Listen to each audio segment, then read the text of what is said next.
सुप्रभात बच्चों, आज हम कक्षा 8 के छात्र छात्राओं के लिए शब्द भंडार के अंतर्गत समानार्थक या पर्यायवाची शब्द लेकर प्रस्तुत हुए हैं। बच्चों, समानार्थक शब्द उस शब्द को कहते हैं जिसका समान अर्थ निकलता है। तो इस तरह यह सिद्ध होता है कि जो शब्द किसी शब्द का समान अर्थ प्रकट करते हैं उसे समानार्थक या पर्यायवाची शब्द कहते हैं। जैसे कमल, अब कमल का समानार्थक शब्द है जलज, पंकज और सरोज। तो अब जलज, पंकज और सरोज तीनों का एक ही अर्थ निकलता है कमल। तो इसलिए जलज, पंकज, सरोज कमल के पर्यायवाची या समानार्थक शब्द हैं। दूसरा उदाहरण देखते हैं, आंख। अब आंख का समानार्थक शब्द है नयन, नेत्र और लोचन। अब नयन, नेत्र, लोचन तीनों का शब्दार्थ आंख होता है, इसलिए आंख के ये समानार्थक या पर्यायवाची शब्द हैं। तो इस तरह सिद्ध हो गया है कि समान अर्थ प्रकट करने वाले शब्दों को समानार्थक या पर्यायवाची शब्द कहते हैं। अब आइए इसकी परिभाषा देख लेते हैं।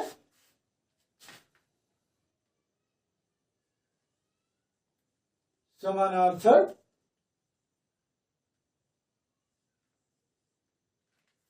शब्द किसे कहते हैं, ये प्रश्न है। इसका उत्तर होगा किसी शब्द का जब समान अर्थ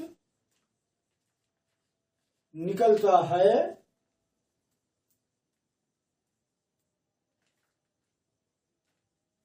तो उसे समानार्थक या पर्यायवाची शब्द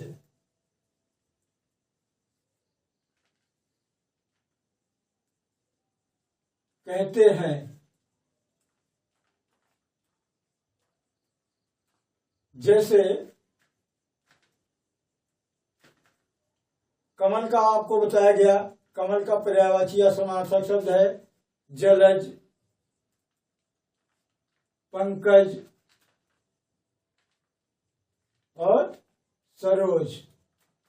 इसी प्रकार आंख का बताया गया आपको,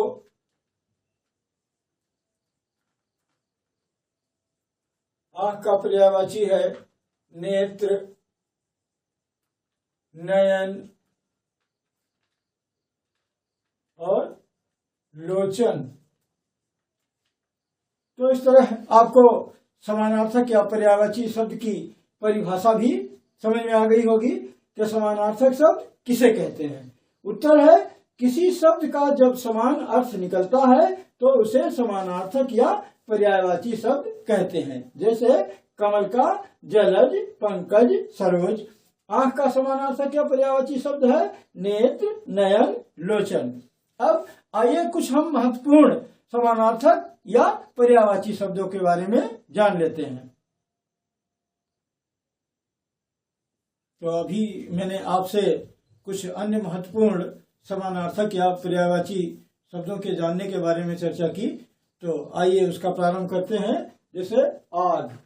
अब आग का समानार्थक है अनल, पावक, अग्नि। तो अनल, पावक, अग्नि इस सब का समान अर्थ निकलता है आग, इसलिए यह एक दूसरे के समानार्थक या पर्यायवाची शब्द है। दूसरा शब्द है अश्व। इसका समानार्थक शब्द है घोड़ा, घोटक और तुरंग। तो अश्व का समानार्थक शब्द हुआ घोड़ा, घोटक, तुरंग। क्योंकि इनका समान अर्थ निकलता है अश्व, तो इसलिए एक दूसरे के समानार्थक या पर्यायवाची शब्द है। अगला शब्द है अमृत। इसका समानार्थक है सोम, सुधा और अमीय। तो ये तीनों शब्द दिए गए सोम, सुधा और अमी, इनका समान अर्थ निकलता है अमृत, इसलिए ये अमृत के समानार्थक या पर्यायवाची शब्द हैं। अगला है अहंकार। इसका समानार्थक है दर्प, घमंड और अभिमान। तो ये जो शब्द दिए गए हैं दर्प, घमंड और अभिमान, इन तीनों का अर्थ निकलता है अहंकार, इसलिए ये तीनों शब्द दर्प, घमंड और अभिमान अहंकार के समानार्थक या पर्यायवाची शब्द हैं। अगला है अंधकार। इसका समानार्थक शब्द है तिमिर, अंधेरा और तम। तो तिमिर, अंधेरा, तम, इन सब का बराबर एक ही अर्थ निकलता है अंधकार, तो इसलिए ये अंधकार के पर्यायवाची या समानार्थक शब्द हैं। अगला शब्द है आकाश। नभ, गगन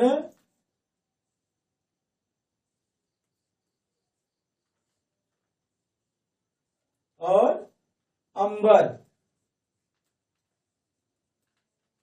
तो नभ का भी शब्दार्थ हुआ आकाश, गगन का भी शब्दार्थ हुआ आकाश और अंबर का भी शब्दार्थ हुआ आकाश। तो ये एक दूसरे के समानार्थक या पर्यायवाची शब्द हैं। अगला है इंद्र। इंद्र का समानार्थक है देवराज, देवेंद्र और सुरेश। तो देवराज का भी शब्दार्थ है इंद्र, देवेंद्र का भी शब्दार्थ है इंद्र और सुरेश का भी शब्दार्थ है इंद्र। तो इसलिए ये एक दूसरे के समानार्थक या पर्यायवाची शब्द हैं।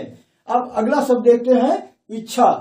इच्छा का समानार्थक शब्द है कामना,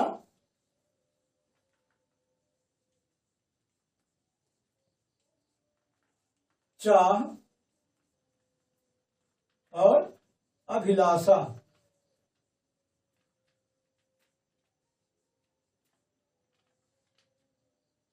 तो कामना, चाह, अभिलाषा, इन सब का एक ही अर्थ निकलता है इच्छा। तो ये एक दूसरे के समानार्थक या पर्यायवाची शब्द हैं। अगला शब्द है कमल। तो कमल के बारे में तो आप सब जानते ही हैं, जलज, पंकज और सरोज। तो जलज, पंकज, सरोज, ये कमल के जो है समानार्थक या पर्यायवाची शब्द हैं, क्योंकि तीनों का एक ही अर्थ निकलता है। अब है किनारा, तट, कूल। तो तट माने भी किनारा और कूल माने भी किनारा हुआ, तो ये इसके पर्यायवाची या समानार्थक शब्द हैं। अब तट और कूल इन दोनों का शब्दार्थ किनारा ही हुआ, तो इसलिए ये एक दूसरे के पर्यायवाची या समानार्थक शब्द हैं। और अगला शब्द है गणेश। इसका समानार्थक शब्द है गणपति, गजानन,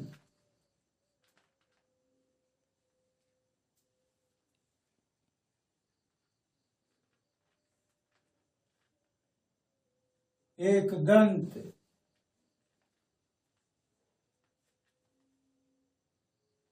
तो गणपति का शब्दार्थ हुआ गणेश, गजानन का भी शब्दार्थ हुआ गणेश और एक दंत का भी शब्दार्थ हुआ गणेश। तो इस तरह ये एक दूसरे का समान अर्थ प्रकट करते हैं, इसलिए ये गणेश के पर्यायवाची या समानार्थक शब्द हैं। अब आपको समझ में आ गया होगा कि समानार्थक या पर्यायवाची शब्द किसे कहते हैं। आज के लिए इतना ही, अगले टॉपिक में फिर मिलेंगे। धन्यवाद।